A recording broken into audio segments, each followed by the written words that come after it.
Scientist के मुताबिक अगर हम धरती के आर पार एक होल बनाने में कामयाब हो जाते हैं, तब हमारे द्वारा अर्जेंटीना से चाइना का सफर महज 1 घंटे से भी कम समय में पूरा किया जा सकता है। हालांकि ये सफर ट्रेन और एरोप्लेन की सफर की तरह बिल्कुल भी नहीं होगा, क्योंकि इसमें हम कुछ अलग ही एक्सपीरियंस करेंगे। दोस्तों, धरती के आर पार होल बनाने के लिए सबसे पहले हमें एक बहुत ही बड़ी और मजबूत ड्रिल की जरूरत होगी, जिससे सालों काम करने के बाद ही ये प्रोजेक्ट पूरा हो पाएगा। जब हम इस ड्रिल की मदद से अपने काम को अंजाम दे रहे होंगे, तब उस समय हमें भयंकर हीट और प्रेशर का सामना करना पड़ेगा।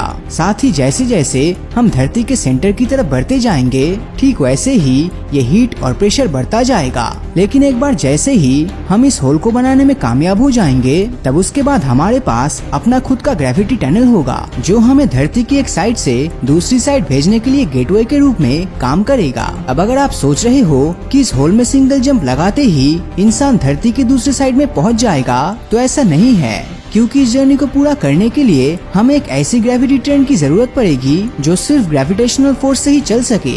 साथ ही उस ट्रेन को कुछ ऐसे मेटल से बनाया जाएगा जो भयंकर हीट और प्रेशर को झेल कर हमारी बॉडी की रक्षा कर सके।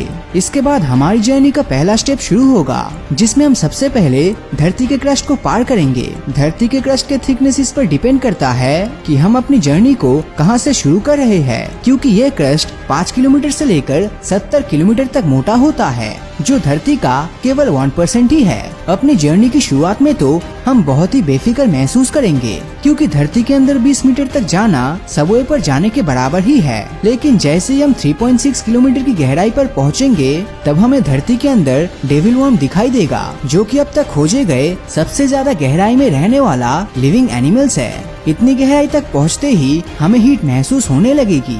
साउथ अफ्रीका की एम्पोनिंग गोल्ड माइन में लोग करीब 60 डिग्री सेल्सियस पर काम करते हैं। इतनी गहराई तक आ जाने के बाद ग्रेविटी हमें और भी ज्यादा नीचे खींचेगी, और जब हम करीब 8.8 किलोमीटर की गहराई में पहुंचेंगे, तब ये माउंट एवरेस्ट की पीक पर पहुंचने जैसा होगा। जिसके बाद 11 किलोमीटर की गहराई पर हमारी डीपनेस धरती के डीपेस्ट पॉइंट मैरियाना ट्रेंच से भी ज्यादा होगी, और करीब 12.26 किलोमीटर नीचे पहुँचने पर हम कोला सुपर डीप बोरहोल की डेप्थ के बराबर पहुंचेंगे, जो कि धरती पर खोदा गया अब तक का सबसे गहरा गड्ढा है। इस गहराई तक आ जाने के बाद हम अपने शरीर पर इंटेंस प्रेशर महसूस करेंगे, क्योंकि यहाँ एयर प्रेशर सी लेवल से भी 4000 गुना ज्यादा होगा।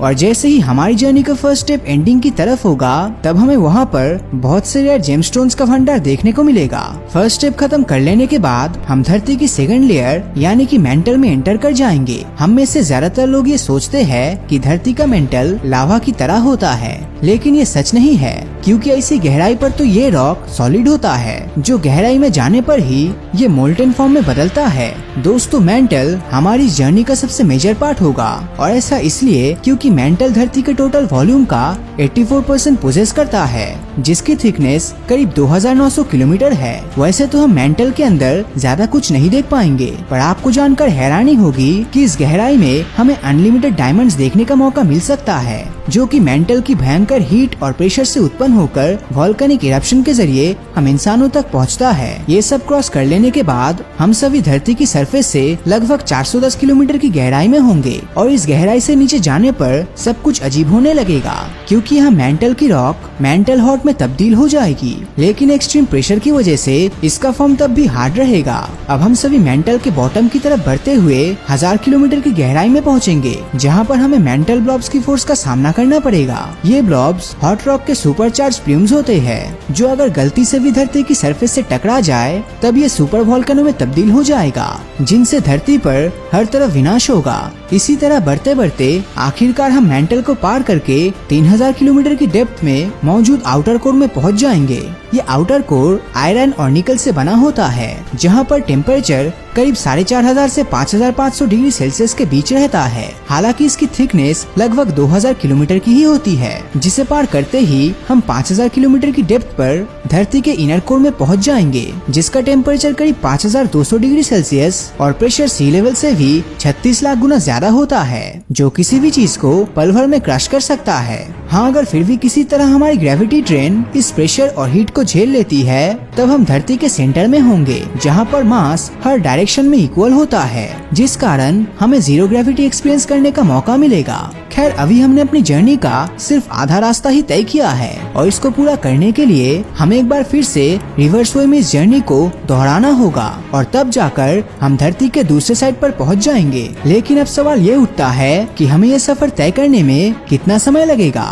अगर हम इस ग्रेविटी टनल को बिल्कुल सही तरीके से बनाते हैं तब ये हमें ग्रेविटी ट्रेन की मदद से धरती की एक साइड से दूसरे साइड महज 42 मिनट में पहुंचा देगा। मगर फिलहाल हमारे पास ऐसी टेक्नोलॉजी नहीं है कि हम धरती के आर पार होल करने में कामयाब हो जाए। पर अगर भविष्य में ऐसा पॉसिबल होता है तब ये हमारी ट्रेवलिंग में रेवोल्यूशन ला देगा और हम बहुत ही कम समय में धरती पर एक जगह से दूसरी जगह ट्रेवल कर पाएंगे। तो दोस्तों इस बारे में आपकी क्या राय है नीचे कमेंट करके जरूर बताना। और अगर ये वीडियो आपको अच्छा लगा हो तो इस वीडियो को लाइक और अपने दोस्तों के साथ शेयर करना मत भूलना। और जिन लोगों ने अभी तक हमारे फेसबुक पेज को फॉलो नहीं किया है वो वीडियो के ऊपर दी गए फॉलो बटन को क्लिक कर दीजिए ताकि जब भी कोई नया वीडियो अपलोड होगा उसका नोटिफिकेशन आप तक सबसे पहले पहुंचेगा। तो मिलता हूँ आपसे अगले वीडियो में और हमेशा की तरह थैंक्स फॉर वॉचिंग।